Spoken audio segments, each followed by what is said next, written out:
Hello दोस्तों, Jangra computer education की पिछली क्लास में हमने सीखा था कंप्यूटर ऑर्गेनाइजेशन के अंदर हार्डवेयर के बारे में। तो आज हम सीखेंगे सॉफ्टवेयर के बारे में। सॉफ्टवेयर कितने प्रकार के होते हैं? 2 प्रकार के होते हैं सॉफ्टवेयर। कौन कौन से? एप्लीकेशन सॉफ्टवेयर और सिस्टम सॉफ्टवेयर। तो जो ये दे रखा है ये क्या है? एप्लीकेशन सॉफ्टवेयर है और ये क्या है? System software. तो एप्लीकेशन सॉफ्टवेयर और सिस्टम सॉफ्टवेयर में क्या डिफरेंस है वो मैं आपको बताऊंगा। एप्लीकेशन सॉफ्टवेयर और सिस्टम सॉफ्टवेयर का मतलब होता है अनुप्रयोग यानी कि आवश्यकता। मीन्स ऐसे सॉफ्टवेयर यानी प्रोग्राम के ऐसे समूह जो कि कंप्यूटर की आवश्यकता के लिए डाले जाते हैं। एप्लीकेशन सॉफ्टवेयर कौन से होते हैं? ऐसे अनुप्रयोग यानी कि आवश्यक ऐसे सॉफ्टवेयर यानी प्रोग्रामों के समूह जो कि कंप्यूटर की आवश्यकता के लिए डाले जाते हैं, यूजर की आवश्यकता के लिए नहीं डाले जाते। यदि एप्लीकेशन सॉफ्टवेयर सिस्टम के अंदर नहीं होगा तो भी कंप्यूटर काम करेगा, तो भी कंप्यूटर चलेगा। यदि कंप्यूटर में ये सॉफ्टवेयर होते हैं तो अच्छे से यानी कि सुविधाजनक कार्य करता है कंप्यूटर। एप्लीकेशन सॉफ्टवेयर अगर सिस्टम में होगा तो क्या करेगा? अच्छे से सुविधाजनक कंप्यूटर काम करेगा, और अगर नहीं होगा तो इसका कंप्यूटर पे कोई भी प्रभाव नहीं पड़ता, यानी कि कंप्यूटर की गतिविधियों पर इसका होने या न होने से कोई भी प्रभाव नहीं पड़ता। ये यूजर की आवश्यकता के लिए कंप्यूटर में डाले जाते हैं। यूजर केवल इनका उपयोग करता है, आवश्यकता अनुसार इसको यूज करता है। ऐसे सभी सॉफ्टवेयर जो होते हैं वो होते हैं एप्लीकेशन सॉफ्टवेयर। तो ये था हमारा कंप्यूटर ऑर्गेनाइजेशन के अंदर, सॉफ्टवेयर के अंदर हमारे पास था ये एप्लीकेशन सॉफ्टवेयर। दूसरा हमारे पास आता है सिस्टम सॉफ्टवेयर। सिस्टम सॉफ्टवेयर का क्या यूज होता है, किस तरह के ये सॉफ्टवेयर होते हैं वो मैं आपको बताता हूं। मीन्स जो सिस्टम के लिए आवश्यक है। सिस्टम सॉफ्टवेयर का मतलब होता है जो कि कंप्यूटर के लिए, सिस्टम के लिए आवश्यक है, ये वो सॉफ्टवेयर है, यानी कि यह वे सॉफ्टवेयर हैं जो सिस्टम के लिए बहुत आवश्यक है। अगर ये सिस्टम में नहीं होंगे तो क्या होगा? सिस्टम प्रॉपरली काम नहीं करेगा। अगर कंप्यूटर के अंदर कंप्यूटर के या फिर जो भी सिस्टम के सॉफ्टवेयर नहीं होंगे तो सिस्टम जो है प्रॉपर वर्क नहीं करेगा। ऐसे सभी सॉफ्टवेयर को हम क्या कहते हैं? सिस्टम सॉफ्टवेयर, यानी कि सिस्टम सॉफ्टवेयर। यानी कि एप्लीकेशन सॉफ्टवेयर क्या है? यूजर के लिए आवश्यक है, और सिस्टम सॉफ्टवेयर क्या है? कंप्यूटर के लिए आवश्यक है, कंप्यूटर के लिए जरूरी है। अगर कंप्यूटर में सिस्टम सॉफ्टवेयर नहीं होंगे तो अपना कंप्यूटर है, अपना जो सिस्टम है वो प्रॉपरली काम नहीं करेगा। तो ऐसे सिस्टम सॉफ्टवेयर हम क्या करते हैं? कंप्यूटर के लिए ही हम क्या करते हैं? डालते हैं। एप्लीकेशन सॉफ्टवेयर बहुत सारे हो सकते हैं, किंतु सिस्टम सॉफ्टवेयर 4 हैं, 4 थे और 4 ही रहेंगे। यानी कि सिस्टम सॉफ्टवेयर जो होते हैं वो देखो, एक तो ओएस है, लैंग्वेजेज है, और ट्रांसलेटर है, और यूटिलिटी है। ये वो 4 सिस्टम सॉफ्टवेयर हैं जो कि हम आगे पढ़ेंगे। तो सिस्टम सॉफ्टवेयर, एप्लीकेशन सॉफ्टवेयर क्या होते हैं? बहुत सारे हो सकते हैं, अलग अलग प्रकार के हो सकते हैं, लेकिन सिस्टम सॉफ्टवेयर 4 तरह के होते हैं। तो ये कौन कौन से होते हैं? एक हमारा ओएस यानी कि ऑपरेटिंग सिस्टम। पहला हमारा कौन सा है? Operating system. और दूसरा हमारा क्या है? लैंग्वेज। और तीसरा हमारा क्या है? ट्रांसलेटर। और चौथा हमारा क्या है? यूटिलिटी। तो इन सब को डिटेल में हम आगे चार्ट द्वारा समझेंगे। अभी हम इनके बारे में शॉर्ट में सीख लेते हैं कि ओएस क्या है, लैंग्वेज क्या है, ट्रांसलेटर क्या है और यूटिलिटी क्या है। तो सिस्टम सॉफ्टवेयर के अंदर ओएस का मतलब होता है ऑपरेटिंग सिस्टम। अभी हम इनके बारे में शॉर्ट में सीखेंगे। तो ऑपरेटिंग सिस्टम जैसे गाड़ी के लिए ड्राइवर जरूरी होता है, ऑपरेटिंग सिस्टम जैसे गाड़ी के लिए ड्राइवर जरूरी होता है, ऐसे प्रोग्रामों का एक समूह जो कि कंप्यूटर को चलाने के लिए बनाया गया है। यानी कि ऐसे ही प्रोग्रामों का एक समूह है जो कि कंप्यूटर को चलाने के लिए बनाया गया है। प्रारंभ में इसका होना अनिवार्य है, यानी कि इसके बिना कंप्यूटर नहीं चलेगा। अगर अपने सिस्टम में ऑपरेटिंग सिस्टम नहीं डाल रखा, ये सॉफ्टवेयर नहीं डाल रखा, तो प्रारंभ में इसका होना जरूरी है, अनिवार्य है, अदरवाइज सिस्टम नहीं चलेगा। तो इसलिए उसको क्या बोलते हैं, हम ऑपरेटिंग सिस्टम बोलते हैं। इसीलिए इसको हम क्या बोलते हैं, सिस्टम सॉफ्टवेयर के तहत आता है ये, इसीलिए हम इसको ऑपरेटिंग सिस्टम यानी कि सिस्टम सॉफ्टवेयर बोलते हैं। नेक्स्ट हमारा है लैंग्वेज। तो लैंग्वेज वो प्लेटफॉर्म होता है, वो प्रोग्रामों का समूह होता है। यानी कि लैंग्वेज के अंदर हम क्या करते हैं, अलग अलग प्रोग्राम या प्रोग्रामों के संकेतों का समूह लिखे जाते हैं इसके अंदर, लैंग्वेज के अंदर। तो ये अलग अलग प्रकार के सॉफ्टवेयर बनाने के लिए अलग अलग प्रकार के लैंग्वेज का यूज किया जाता है। अलग अलग प्रकार की लैंग्वेज जो है इसमें की जाती है, किंतु यह लैंग्वेज अनिवार्य इसलिए है, ये सॉफ्टवेयर यानी कि ये लैंग्वेज अनिवार्य इसलिए है क्योंकि कंप्यूटर हमारी भाषा नहीं समझता। अब जैसे कंप्यूटर को हम कोई भी जैसे किसी भी लैंग्वेज में हम टाइप करते हैं, तो कंप्यूटर जो है वो अपना जो मैटर हमने लिखा है या फिर जो भी इसमें टाइप किया उसको नहीं समझेगा, क्योंकि कंप्यूटर जो है वो हमारी भाषा नहीं समझता। कंप्यूटर जो है वो मशीनी भाषा समझता है। तो लैंग्वेज क्या है, लैंग्वेज मैंने अभी बताया कि अलग अलग प्रकार के लैंग्वेज का प्रयोग किया जाता है अलग अलग प्रोग्रामों का समूह लिखने के लिए, प्रोग्राम बनाने के लिए। तो स्टार्टिंग में क्या है, लैंग्वेज भी बहुत जरूरी है इसके अंदर, कंप्यूटर के अंदर, क्योंकि कंप्यूटर जो है वो अपनी लैंग्वेज को नहीं समझता, क्योंकि कंप्यूटर जो है वो मशीनी भाषा को समझता है जो कि 01 में लिखी जाती है। कंप्यूटर 0101 वाली जो लैंग्वेज होती है, कंप्यूटर की मशीनी लैंग्वेज जो होती है उसी को समझता है, ना कि अपनी लैंग्वेज को। आपने सुना होगा बाइनरी लैंग्वेज। तो कंप्यूटर की जो लैंग्वेज है, कंप्यूटर जो है वो किस भाषा में, मशीनी भाषा में अपना जो मैटर है उसको समझता है 0101 में। और हम जो भी भाषा समझते हैं वो कंप्यूटर के लिए हाई लेवल की होती है। यानी कि हम जो भाषा समझते हैं, हम जो लैंग्वेज समझते हैं वो कंप्यूटर की हाई लेवल की होती है, यानी कि सीधा समझ में नहीं आता कंप्यूटर को।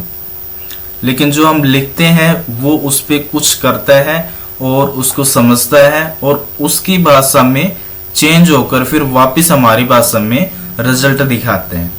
यानी कि हमने कंप्यूटर में कुछ भी टाइप किया तो सिस्टम क्या करेगा, उसके ऊपर कुछ ना कुछ प्रोसेसिंग करेगा, कुछ ना कुछ उसके ऊपर कार्य करेगा, उसको समझेगा और उसको अपनी भाषा में वो चेंज कर लेगा। फिर वापस उसको समझ के उसका जो परिणाम है, उसका जो रिजल्ट है वो हमें क्या करेगा, मॉनिटर पर दिखाएगा। तो 0101 में क्या होता है, ये चेंज होता है। हम जो भी लिखते हैं वो 0101 में कंप्यूटर जो है वो समझता है और वापस उसको चेंज करके अपनी भाषा में वो रिजल्ट हमें दिखाते हैं, ताकि हमें आसानी हो उसको समझने में और उसको पढ़ने में। तो भाषा का भी एक इम्पोर्टेंट रोल हम कंप्यूटर के अंदर देखते हैं, कंप्यूटर के अंदर देखने को हमें मिला है। इसका मतलब लैंग्वेज भी एक आकर्षक पार्ट है, बिना लैंग्वेज के कंप्यूटर कार्य नहीं कर सकता। अगर कंप्यूटर में लैंग्वेज का कोई ऐसा सिस्टम या ऐसा कोई सॉफ्टवेयर नहीं होगा कंप्यूटर के अंदर, तो कंप्यूटर अच्छे से काम नहीं करेगा, क्योंकि लैंग्वेज के बिना हमें कंप्यूटर समझ में नहीं आएगा। तो ये था दूसरा सॉफ्टवेयर, यानी कि सिस्टम सॉफ्टवेयर का पहला तो हमने सीखा था ऑपरेटिंग सिस्टम यानी कि ओएस, और दूसरा हमारा है लैंग्वेज।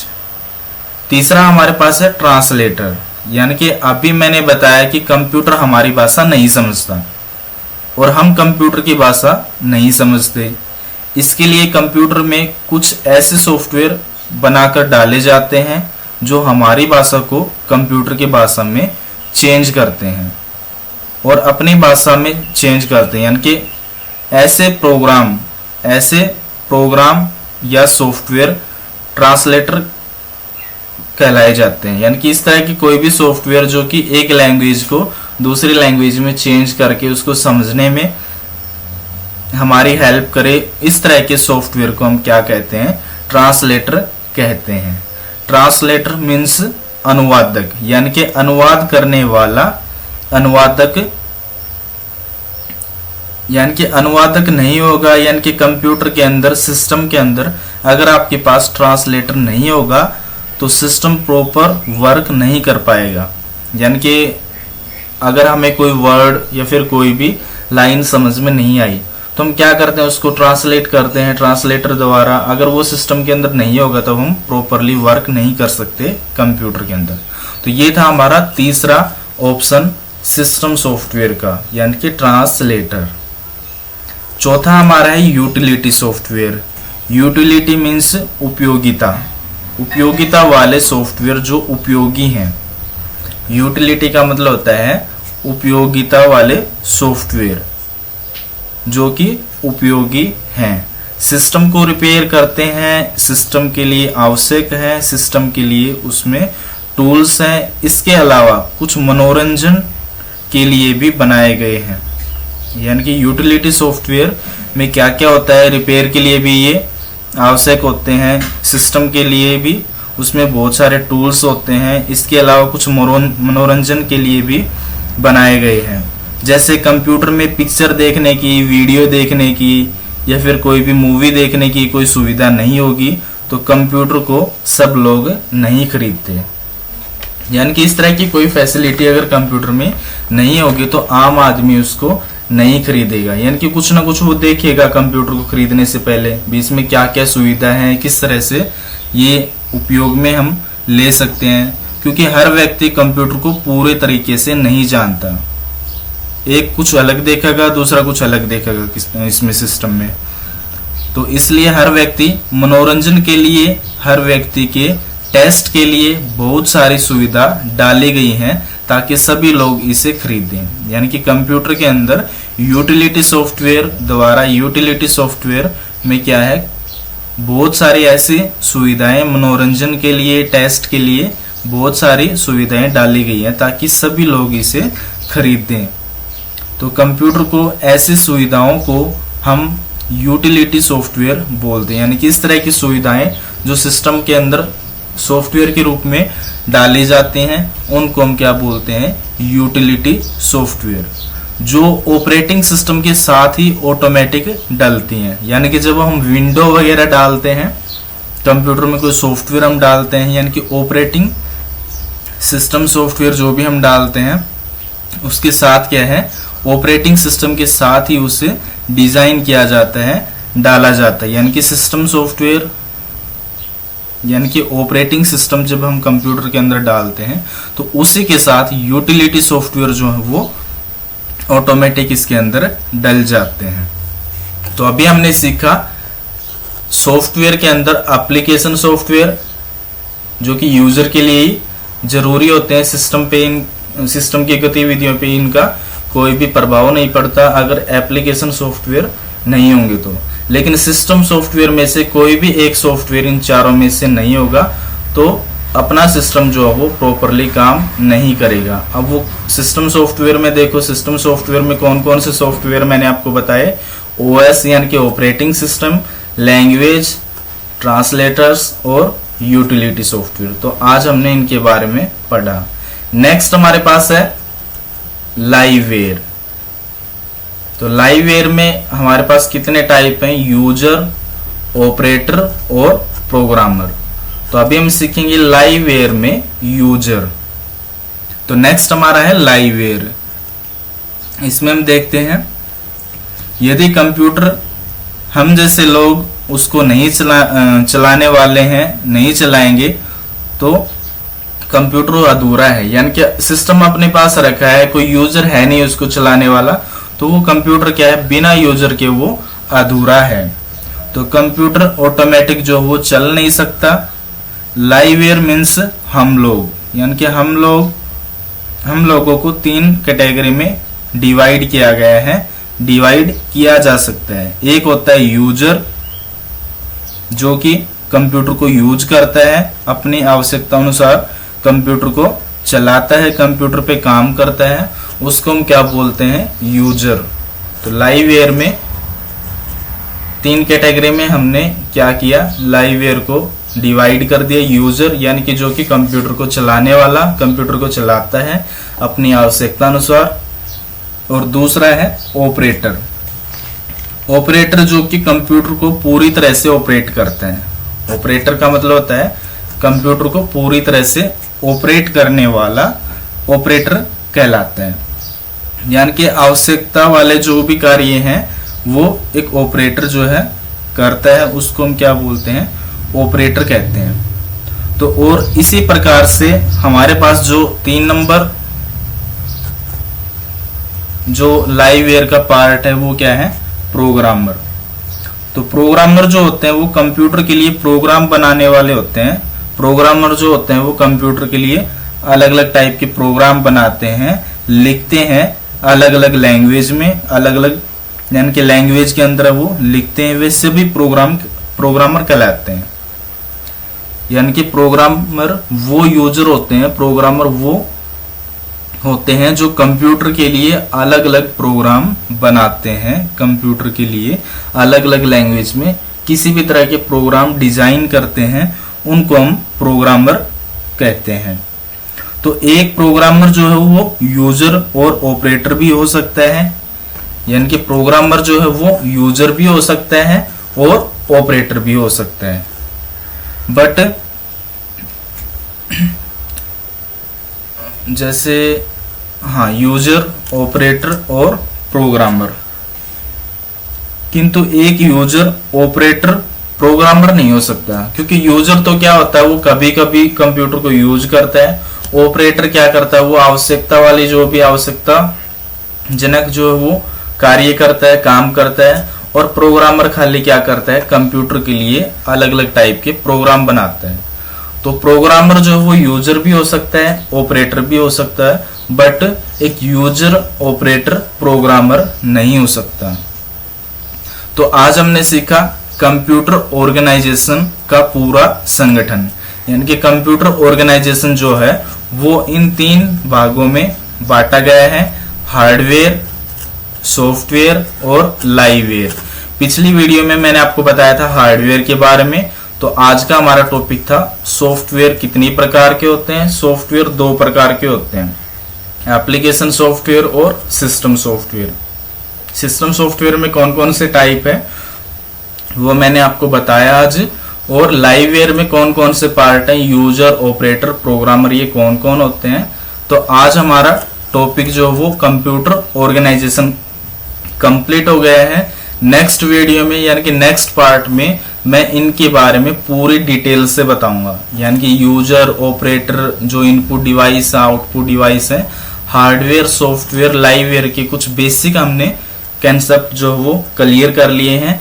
अब इनके बारे में नेक्स्ट वीडियो में, नेक्स्ट पार्ट में हम बिल्कुल क्लियर यानी कि डिटेल से हम क्या करेंगे, पढ़ेंगे इसको।